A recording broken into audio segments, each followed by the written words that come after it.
Hi, and welcome to Fresh Waves. I'm your host, Bren Masson.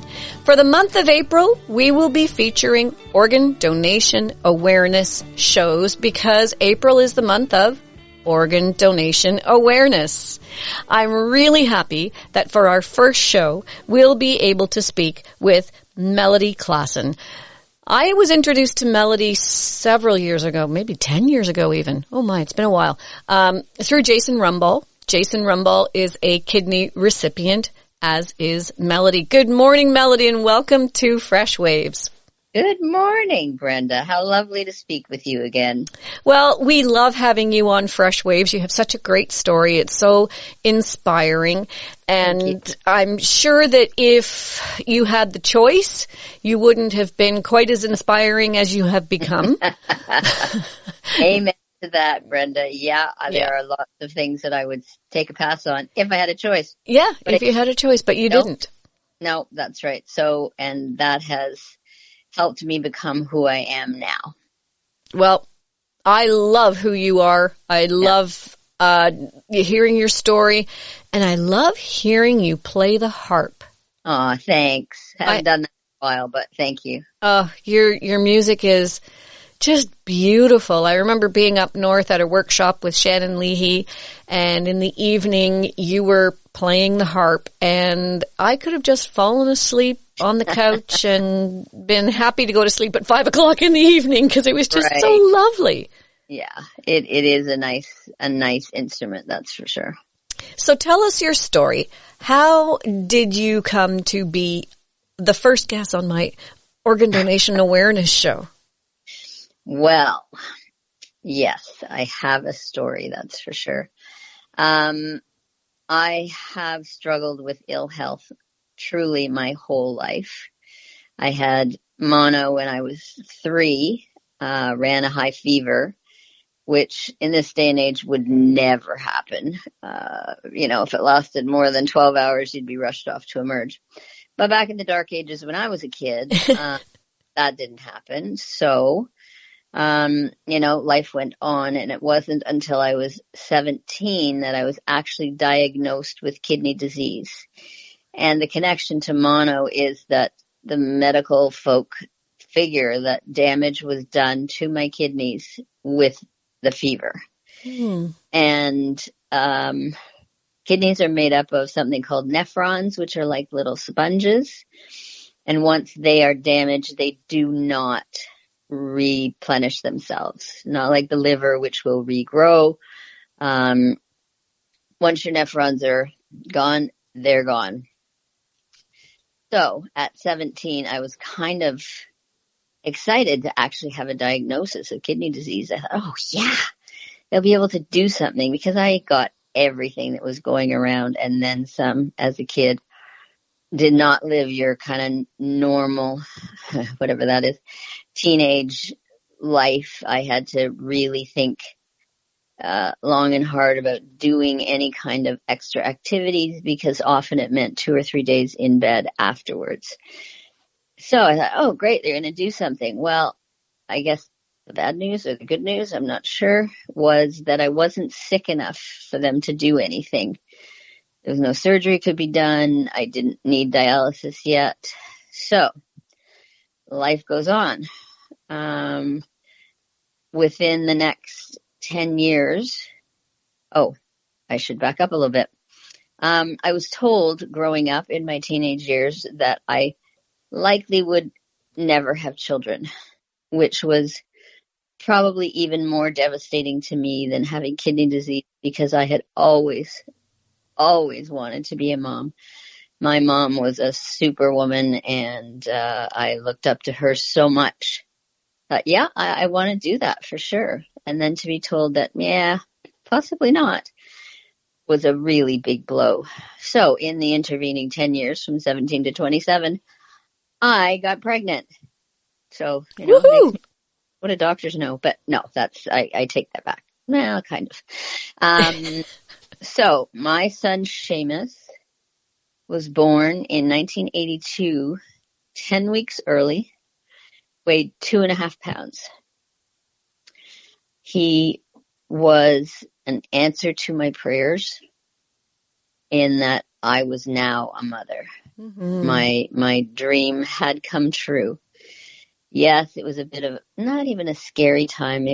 I knew he'd be fine. I had a connection. God was going to look after him. I knew he was going to be okay, but he was in an incubator and in hospital for 8 weeks. So that was a stressful time, but he's now 41, and you would never, ever, ever know that he had been premature. He's a strapping, handsome young man, and he's wonderful. So then came a time when my kidney function was deteriorating, and life was very, very difficult. At that point, we lived in Oshawa. I had this baby that I had to take care of. When Seamus slept, I slept. Fortunately, he was a really good sleeper. And my nephrologist, my kidney doctor, said it's time to look for an alternative. That alternative at that point was a transplant. I am one of 4 in my family. I'm the youngest. I had 3 older brothers. The middle brother, Tim, right away said he wanted to be tested. He had no concept of what the testing process would be, what the surgery process would be, any of that. But he said, pick me, pick me. So they did the testing. He came back as a match. Wow. Yeah. So November of 1983, I was 27. He was older than that. We went to the OR. One of my symptoms was what I call general malaise. You have no energy. You can function, but not great. Always think of a car that really needs a tune-up. It'll go, but it's real sluggish. When I woke up in the recovery room, I knew I felt different. Wow. I knew, I'm going to tear up here. I knew that general malaise was on its way out. That's fabulous. It was just so amazing. My mom, of course, looked at me and patted my hand and went, "Yes, dear, of course you do," thinking it was the drugs. But anyway, that's what mothers do. And so it after the recovery period, I felt amazing. I had energy I didn't know what to do with. Wow. I started aerobics class, and the number of times during class when I'd kind of just take a second and look around and go, "This is me." Me in an aerobics Look class. at me go. Now, how about your brother, just as a little aside? Oh yeah, him. Yeah. The donor. I think it's terribly unfair that the donor surgery is so much more difficult than the recipient surgery. Back again in the dark ages, when I had the first transplant, they were not doing the retrieval laparoscopically. So he had a flank cut from front to back to be able to remove the kidney, which is under the ribs at the back. Right. This huge scar. And the thing is, the recipient goes in ill and comes out well. The donor goes in well and comes out having to recover from surgery. Yes. And it's a big surgery. It was then anyway. And he recovered well. He had taken up running before the transplant to get in shape, and he just kept on going. He did triathlons. He did Ironman. For his 60th birthday, just for fun, he rode his bike across Canada. Wow. I know, he's a crazy man, but love him desperately. And he is he is doing well. What a gift he gave you. Oh, such a gift. An absolute, yeah. Yeah, it was an amazing gift. And that'll be 40 years this year. Wow. Yeah. Yeah. That's fantastic. So time goes on. Mm-hmm. I find myself pregnant again. Woohoo! Who knew? Like I figured once, yeah, that's a fluke. Second time, wow, this is, yeah. So in 1988, my daughter Lauren was born. She weighed, yay, 4 pounds, 12 ounces. Hey, almost got to full size baby. Wow. And so I thought maybe I'll try again. And I thought, oh no. No, I wasn't really given the opportunity of letting this happen again. Which, you know what? To have a millionaire's family when I was told I'd never have again, a gift, a miracle, gratitude. Mm-hmm. Absolutely amazing. And that was for almost 4 years post-transplant. Wow. Yeah. And I know Lauren's in the background and she is joining us today and we're very happy to have her on the show as well. Hi, Lauren. Hi. Well, aren't you just a walking miracle? Mom's the miracle. I'm just along for the ride. Uh-huh. That's not what I've heard. I think you're a very well-loved and very appreciated woman. Absolutely. I do what I can. I have good role models. Let's go with that. Okay. So, Melody, I'm sure the story doesn't end there. Oh, absolutely not. We're just getting into the good part. Well, no, not really. Well, yeah, because Lauren was born. Lauren was born. So yeah, that was great stuff. And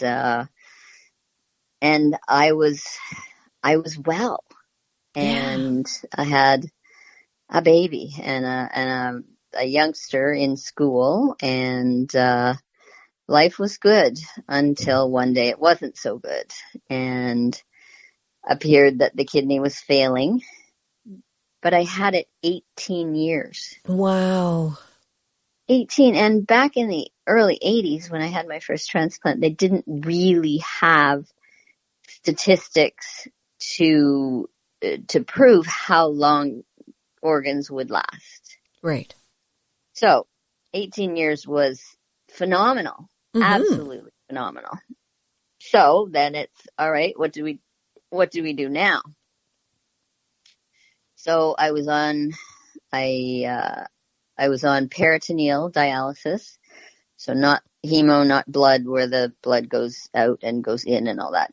You have a catheter in your abdomen where your peritoneal cavity is, and you do it. I was able to do it overnight at home, which was the least invasive possible. And that was for 1.5 years. And you think, wow, 1.5 years, it's a long time. Looking back on it, it doesn't really seem like that long. Yeah. And I know some people wait years and years and years for transplant. Yep. That's true. Yeah, again, gratitude. So grateful. When I went on dialysis, my mom volunteered to be a donor. Seamus volunteered to be a donor. And Lauren's dad volunteered. Now, we were not together at that point, but yet he still volunteered. Nice. Which, yeah, talk about above and beyond. Anyway, they, after figuring that my mom was 10 years younger than she was, and then they realized how old she was, they went, maybe not. And so the next one on the list was Seamus. And when they did some testing on him, they said, you know what, if you were 40 with a blood pressure like this, we would go ahead, but you're 20. So, not going to do it. He was so devastated. And he got so sick. He had one of the worst cases of shingles I've ever seen. And that was from the stress of being turned down. He couldn't help me. Oh. Which just about broke my heart, but. And his too, I imagine. Well, his for sure, yeah. So after that, I was seeing another man at that point, and he kind of, I don't know, begrudgingly. No, he came forward to be tested. And so turned out he was enough of a match. And so this man I was seeing ended up being my donor. Wow. And that will be 20 years this year. No, you were seeing him, but that doesn't, Sorry? the way that you presented that as you were seeing him, it doesn't sound like it wasn't a great relationship. Right. No, it was not a great relationship. There were many issues, and the fact that he was a match meant we did some interesting drama bits with the hospital. Anyway, doesn't matter. They went ahead with the surgery, and again, as soon as I woke up in the recovery room, I knew I felt better. Wow. Oh, yes, and that transplant actually happened during SARS. Oh, great. Like nothing. Just one thing after another. Nothing is straightforward, Brenda. Nothing. No, of course not. Not for me, anyway. Oh my goodness. And I was out of the hospital in 5 or 6 days. Oh wow. Again, because they don't want people hanging around when there's stuff like SARS. Yeah, for sure. But again, I had energy. I had life again. And I was grateful. And with that feeling, it makes it easier to recover from surgery. Oh, absolutely. If you have a positive, grateful, happy outlook, yes, anything is easier. Right. That's for sure. Now, what about the donor? Uh-huh. He came through it okay. Yeah, difficult, very difficult. He had very minimal medical knowledge, experience, whatever, and kind of assumed hoped he would bounce off the operating table and be able to go home. It didn't quite happen that fast. No. But I think he was home in 4 or 5 days. And again, a long recovery process because it's major surgery. Right. But, and even if it's laparoscopic, it's major surgery. Absolutely. Your body has to adjust to only one kidney, and you can live just fine on one. Mm-hmm. And so it was again a difficult process, that's for sure. Yeah. And here we are 20 years later. I've been through a lot in those 20 years. When you have some chronic condition like kidney disease and you're on medication, it does take a toll, for sure. Mm-hmm. I won't even begin to go into the kinds of things that I have dealt with, but it carries on. And, I'm not getting any younger, and the issues to deal with are not getting any less. Right, but you've had 20 years that you otherwise wouldn't have had. I have had 40 years, actually. Yeah? That I otherwise wouldn't. And I have no doubt in my mind. Well, I mean, dialysis is a way to keep living, but it's no way to live. Mm-hmm. And a good chance I wouldn't be here if it hadn't been for the wonderful donors. Mm-hmm. Yeah, I'm just grateful that I don't have to even think about that. Yeah. So tell us what happened in the 20 years since the last transplant. Since the last transplant, I have 2 grandbabies. Yay! That's amazing. 2 granddaughters who just recently turned 9 and 11. Lauren and I moved to the west end of Toronto 8 years ago, so we could be closer to them, and we live about maybe pushing it with red lights, 5-minute drive away from them. Oh, that's great. It's wonderful. They are truly the sunshines in my life. And how old are they now? 9 and 11. Oh, fabulous. Yeah. And such really interesting little people. Yeah. And they're little. Yeah, they're getting to that age where they can start to tell you how things really are. Oh, they do that. Both of them actually. So, and that's great. Any kind of conversation I can have with them is just delightful. Absolutely delightful. And they seem to like hanging out with us, which is nice. Yeah. Because I'm not sure that happens all the time. Well, I'm not sure that a lot of people have the appreciation for each day and how precious each day and each moment is. And when you give that to the people around you, when they feel that coming from you, it changes their attitude. Yeah, I suppose it does. And each day truly is a gift. And I thank God every morning that I wake up and I go, thank you. I hope I can make the most of this day. Yeah. What a fabulous story. I'm so glad that you're here. Thank you. I'm kind of glad to be here too. It's always fun and somewhat therapeutic, I guess, to talk about it and hopefully help other people see that deciding to be a donor is a good thing, not a scary thing, not a bad thing, but that signing up to be a donor is so, I mean, sounds kind of obvious, but life-giving.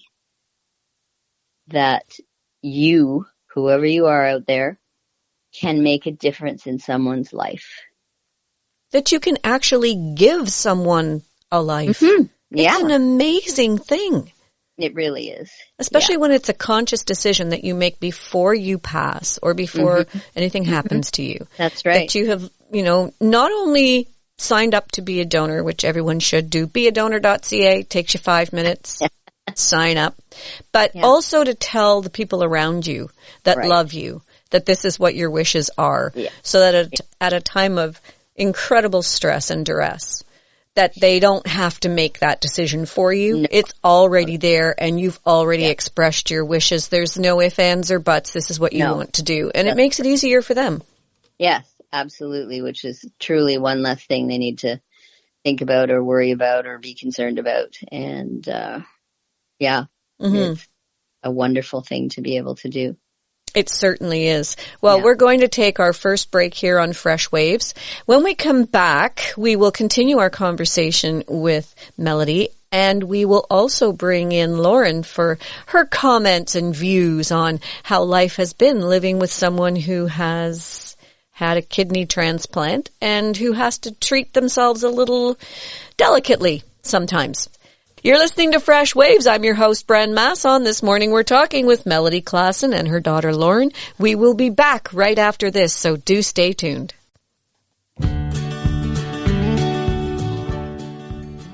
We're back on Fresh Waves. I'm your host, Bren Masson. Today we're talking with Melody Klassen and her daughter, Lauren. We're talking about organ donation because April is Organ Donation Month. And Melody has a fantastic story to tell. It's so rich and deep and so multifaceted. If anyone would like to hear this broadcast again or podcast, you can go to our YouTube channel at Fresh Waves Radio. Hit subscribe. We love to have subscribers. And you can hear it again and you can hear all of the interviews that we will do in the next month that are all about organ donation awareness. So beadonor.ca takes 5 minutes. Please go to beadonor.ca if you haven't done so already and sign up to be an organ donor. So I won't recap what we just said. Suffice it to say that Melody, you are a kidney recipient 2 times over. You have 2 beautiful kids, which you were never supposed to have.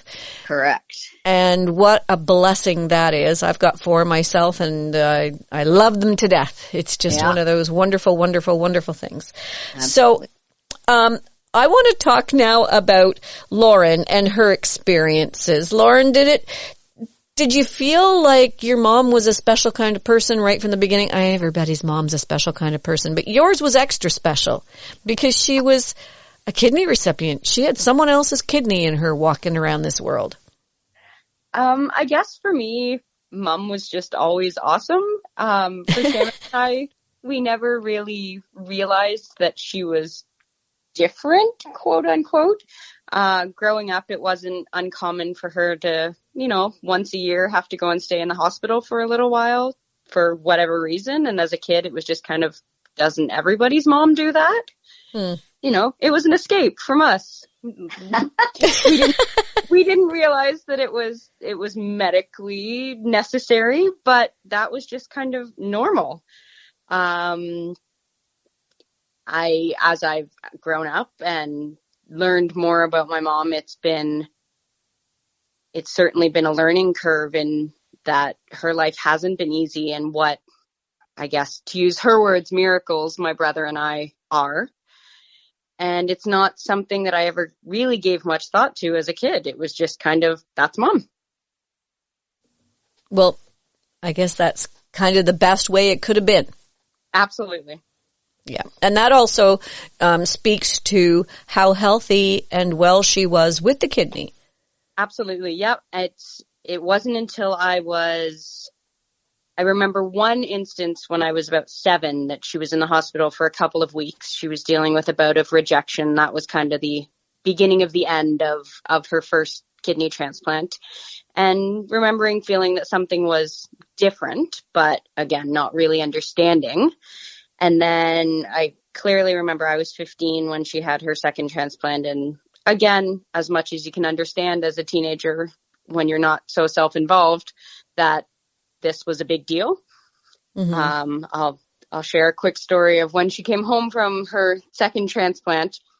It was towards the end of June. I had just finished grade 9 exams, and she was due to come home the day of my end of the year barbecue. And I, in my own way, said to her, "Mom, you can't come home." Of course, thinking that I couldn't have my barbecue if she came home, and it worked out. It was all fine, but that's just where it was. And it wasn't so much that I needed to have my friends. It was that I thought we might bother her. But Mom, of course, in her way said, "Oh, no, I'll be fine." And just was up in her room and loved hearing our laughter and shenanigans. So it just, the more I grow, the more I can appreciate the phenomenal individual that my mom is and what all she's had to deal with. And the fact that she wakes up every day with a smile on her face, and that gratitude is truly inspirational. Mm-hmm. Mm-hmm. How fortunate you are. Oh, absolutely. I'll say. She doesn't let me forget it. Okay. During COVID, I know that for a lot of organ recipients, it was a very challenging time.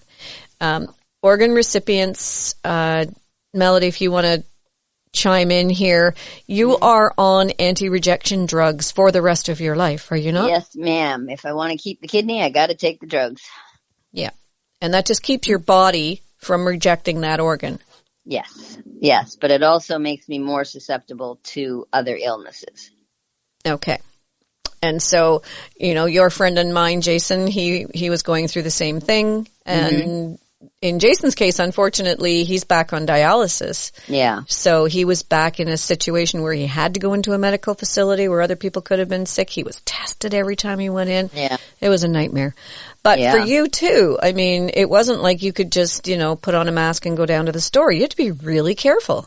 Really careful. Long time looking at these 4 walls. I love my house, but too much of any good thing. Oh my gosh. Lauren and I would periodically just look at each other and go, "Want to go for a drive?" Like, if we went for a drive, there were just the 2 of us, and we could actually look at different things other than the 4 walls of the house. Yeah. And that was great, but it's been a long time, and it still is. I get so annoyed when I hear people say, the pandemic's over. No, it's not over. No.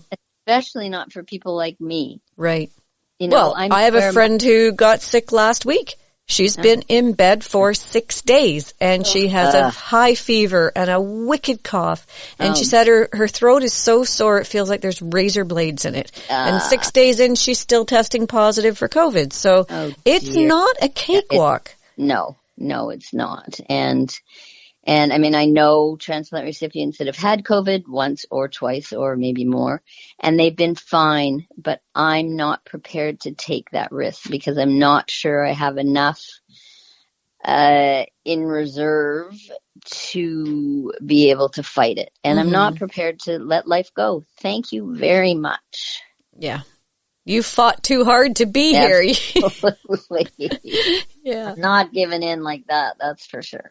Okay, so tell me about your birthday during COVID where you can't be around people, you can't touch people, I mean, so many of us who aren't even organ recipients or donors, we're just so desperate to see our family members and hug them and hold them and tell them that we love them.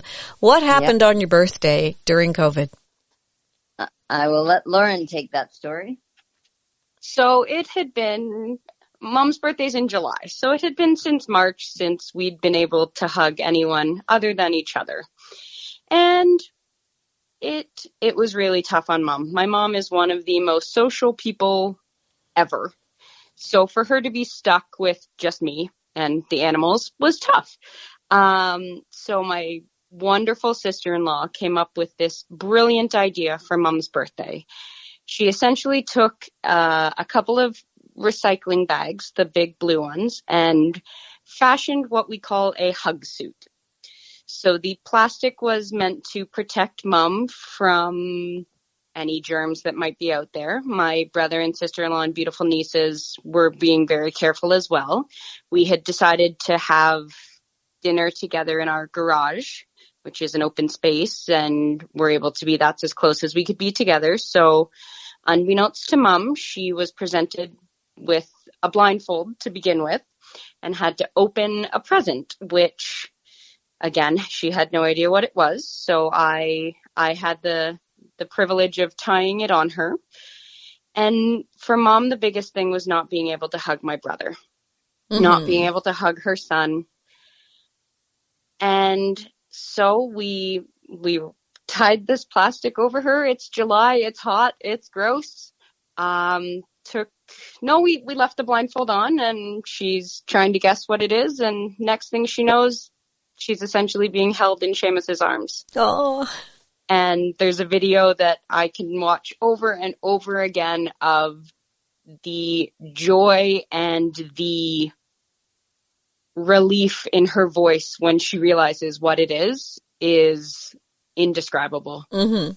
It, even now as she sits here thinking about it, she's tearing up again, and just, the rest of the family lined up to give her hugs, and my nieces were all over it. They loved it. It still lives in our garage now. Thankfully, she doesn't need it to the same extent now, but it's a representation of the perseverance and what we, at least in this family, have had to fight through just for something as simple as a hug. It was a wonderful video, and it just brought me so much joy myself during COVID. I watched that video and I cried the first time. I think I cried the second time. And then I started watching it just because it gave me hope. It was just, I've never seen anything like it. It was such a wonderful idea. And when they had me all wrapped up in plastic, and the joke now is they need to wrap me in bubble wrap because I hurt myself so often. But anyway, back then it was, covered in plastic. And I said, what, are we going to Niagara Falls to the Maid of the Mist? Yeah. I was covered with plastic. I thought, okay. Well, it was do-it-yourself home PPE. Yep, absolutely. Yeah, it was amazing. Absolutely amazing. It was really, really, really inspirational. What a great idea. And kudos to those who came up with the idea, because it was lovely. Yeah, for sure. Yeah. So during this time, you have also written a memoir. Oh my gosh, yes, I have. I I've probably been thinking and planning about it for probably about 20 years. Wow. That it's a story worth telling. I want to let people know that life after transplant is very much worth living. And if in the process I can help to raise the donor rate, which is abysmal in this part of the country, then I'm going to do that. So I believe it's 7 years since I actually started writing it. I first started writing longhand, pen, paper, all that kind of good stuff. And then I thought, well, this is kind of silly. I've got technology. So went to the computer and worked with above mentioned Shannon Leahy, who I called my writing coach. She didn't call herself that, but she helped me through so much and kept me going. Mm-hmm. I would write stuff, and she's like an editor, but yes. She wouldn't consider herself an editor either. But so, finally waded through the whole thing, and then, okay, we're going to publish this thing. How are we going to do that? So looked into what is called self-publishing, found a company that runs out of Western Canada. It was important to me that it be a Canadian publisher. Mm-hmm. I'm all about Canada. Yeah, me too. And yeah, I mean, especially with what I've been through, the medical bills alone would have completely done me in. So grateful that I don't have to worry about that. So got through the publishing, and it was published last June, and it is called Forever Grateful. If people are interested, can I do a plug? Yes, please do. Okay. If people are interested, they can either get in touch with me, or you can get it on Amazon. It's more expensive on Amazon, but then you'd have it, the next day. Right. If you get it from me, you get a special treat in that I would sign it for you. Okay. And if anyone's interested in doing that, you can also contact me, Bren at freshwaves.ca, and I will pass on your information to Melody, and you can have the book that way. Thank you, Bren. That's amazing. I've been told it's well written. People are happy to have read it. They've said they can't put it down. One friend said, nobody told me this was a page turner. I think your whole life is a page turner, quite honestly. Right. What's next? Let's turn the page and find out. So that was a real experience for me. Yeah. What an accomplishment. Oh, thank you. And how was it to sit down and write some of this stuff? It when you're writing, it brings you back right to that moment, and sometimes that's difficult. Hard. Yeah, very hard. Writing about my parents, who are both gone now, that was tough. Some of the other instances in my life, and as I said, there are things in my life that if I had a choice about it, I would have said, no, I'm going to beg off that. No, thanks, not interested. But I didn't have a choice. So my choice then is how do I deal with this? And then the fact that it has made me who I am today, and I'm okay with who I am today. Mm-hmm. I wouldn't be that person if it hadn't been for those experiences. Well, that's a pretty big statement. Yeah, but I believe it. I truly believe it, and have believed it for a long time. I am who I am because of what has come before.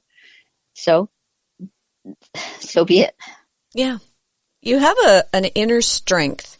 When I've been involved with workshops, writing workshops with Shannon, and then being up north for the weekend and things, you just have this calm inner strength that I find refreshing. And I find that I see that a lot with organ recipients. Well, I think the thing is, we have truly looked death in the eye and said, I don't think so. Not going there, not now. And for me, I have way too much to live for. I still have my kids. I have my grandkids. I have music. I have so much that I'm not done with being here. And I think the calm and the strength comes from what I've been through. Yeah. And the fact that you can appreciate every day for being a gift, where so many people get up in the morning, rah, rah, rah, they're all grouchy and cranky, and they eat their breakfast, and they kind of throw the dishes in the sink and head out the door, and they come home and they're cranky, and they go to bed, watch TV for 4 hours, go to bed, and then they get up and do the same thing every single day. It's too bad. I mean, I wish I could impart to them some of my gratitude, for lack of a better word. And so they know that life is a gift. It's not something to be cranky about. And, but they are who they are as well. Right. And it's something to appreciate. And sometimes we lose that appreciation until someone passes away, or until there's a life-threatening situation where it kind of jostles us into thinking, oh yeah, it is great to be here. And I want to hold on to this as much as I can and for as long as I can. Yeah. Yeah. Yeah. Yeah, that's for sure. So what have you got looking into the future? Okay, you've already written your book. Yeah, I wrote the book, got the t-shirt. No. Yeah. Now what? Don't tell me you're going skydiving. I don't want to hear it.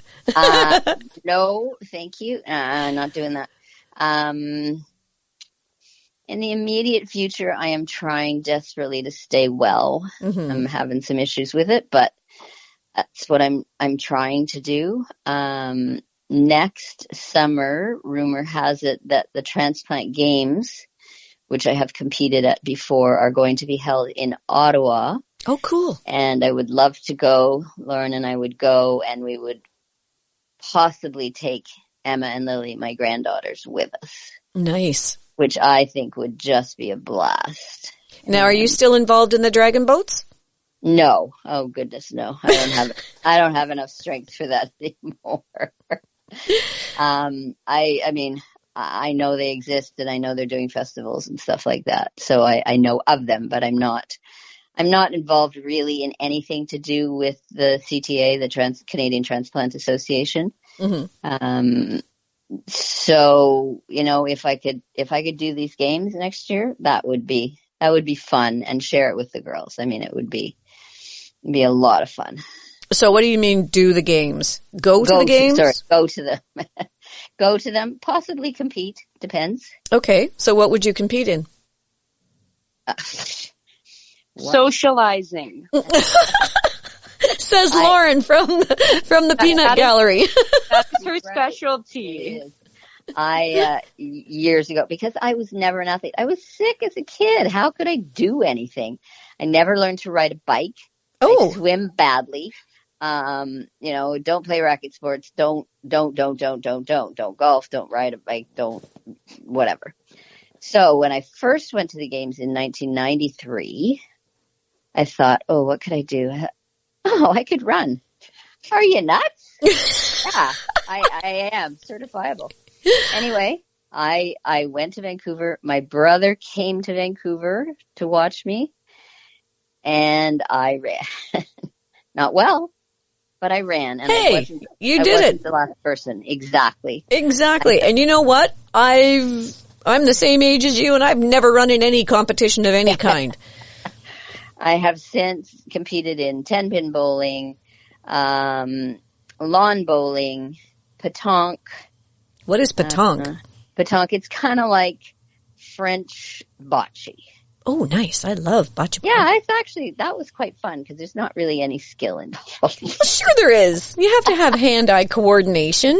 Yeah, that's true. But, funny story with the 10-pin bowling. We had a warm-up round.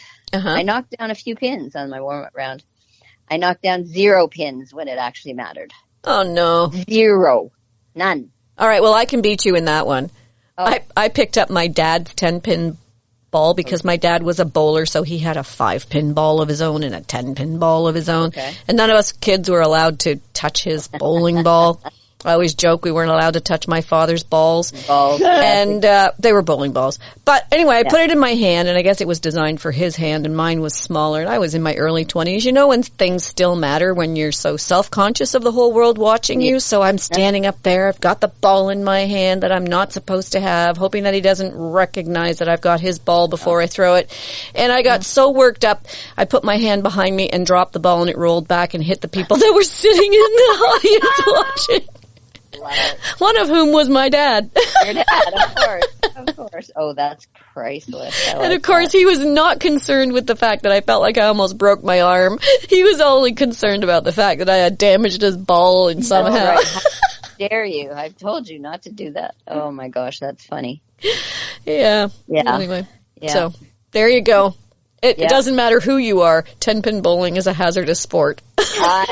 Yes, I couldn't agree more. Yeah. So when you go to Ottawa, you would just, you'd watch all these different things and explain to your grandkids that every single person who's participating in those games has received an organ or tissue and they know they are quite well educated in the world of transplant, kind of, because that's what Granny's all about. And, I was going to tell you that years ago, at one of the games, I decided, probably the games before that I was going to get a gold in socializing. Mm-hmm. So I'd never had a gold medal.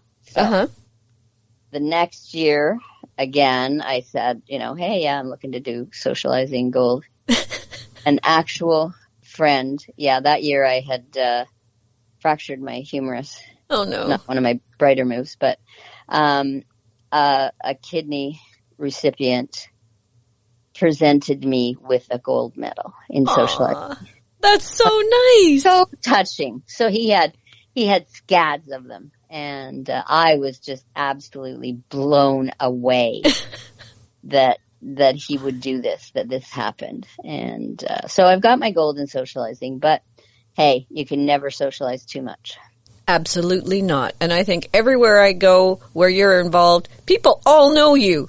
Yeah. Okay. Not so much now, but back in the day they did, because that's who I am, and transplant people are my people. They are like, we all have a similar story, obviously not the same, but we have similar stories, and we are like family. I can attest to that. I've never met such a tight-knit group of people who are friendly and outgoing and welcoming as the transplant people. Yeah, no, that's for sure. Every year I am honored to do these shows, and I am overwhelmed and inspired, and it's just fantastic. And I have heard wonderful comments. I've had people contact me because they have questions to ask. Good. I've also had someone say, well, I would hate to donate my organ and then have the person only use it for a few years. And I say, but that's a few years. That's right. That's more than they would have. Yeah, think about that. Yeah, no, that's right. And I had a woman on my show one year who was, her son passed away at a very young age, and they donated his organs. And when that concern was brought up, she said, what I wouldn't give for 3 more years with my son. Oh, absolutely. Yeah. It's only 3 years, but it's 3 years that you would have with them. Mm-hmm.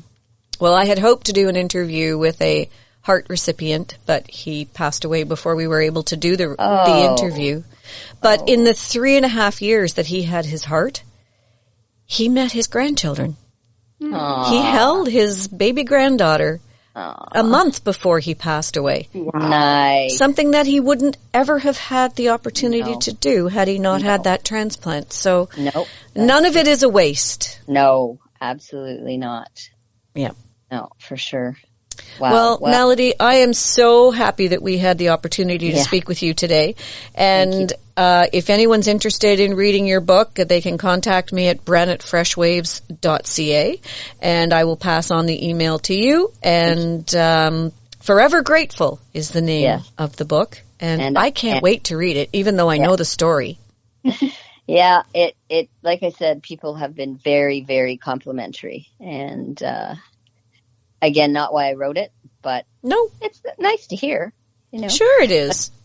I've heard little bits and pieces from the couple of workshops that we've done together, and we've read our writings to each other, and you are a good writer, I must say. Well, thank you. Thank you so much. And Lauren, you are one lucky young woman to have this woman as your mom. Oh, I know it, and I am forever grateful to have her as well. Yeah. Well, thank you two for joining us today on Fresh Waves. Thank you, Brenda. It's been a true pleasure. And for all the listeners out there, if you'd like to hear this podcast again, you just go to our YouTube channel, Fresh Waves Radio, and all of our podcasts are there for your listening pleasure. We are also... That's good to know. Yeah, because you can listen to even the ones that we did at the very beginning. I think we were on the air for 2 hours, and how many people were in the studio? There was 4 or 5 of us. Yeah, and everybody was fighting for airtime, but we had a great time. We did. Absolutely. Yeah. Okay, thanks again. Thank you. Oh, no problem. This has been Fresh Waves. I'm your host, Bren Masson. Today we were talking with Melody Klassen and her daughter, Lauren. We are broadcasting every Sunday morning at 8 a.m. on Whistle FM, and anytime you like at Fresh Waves Radio on YouTube. We'll catch you again next week on Fresh Waves. Have a great day, everyone. Thanks again, Lauren and Melody. You are welcome. You're welcome.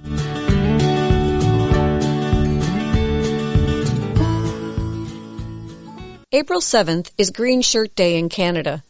Green Shirt Day is a day dedicated to organ donation awareness inspired by Logan Boulet. Logan passed away tragically in 2018 in the Humboldt bus crash at the age of 21. Logan had told his father earlier that year that should anything unfortunate happen to him, he wanted to be an organ donor. In the wake of this massive tragedy, Logan's parents honored his wishes by donating his organs, an act that spurred a nation in mourning. Over 200,000 people signed up to be organ donors at beadonor.ca that year, creating what is now known as the Logan Boulet effect. Logan's sister Mariko speaks about Green Shirt Day. Hi everyone, my name is Mariko Boulet and I'm from Lethbridge, Alberta. My brother is the incredible Logan Boulet.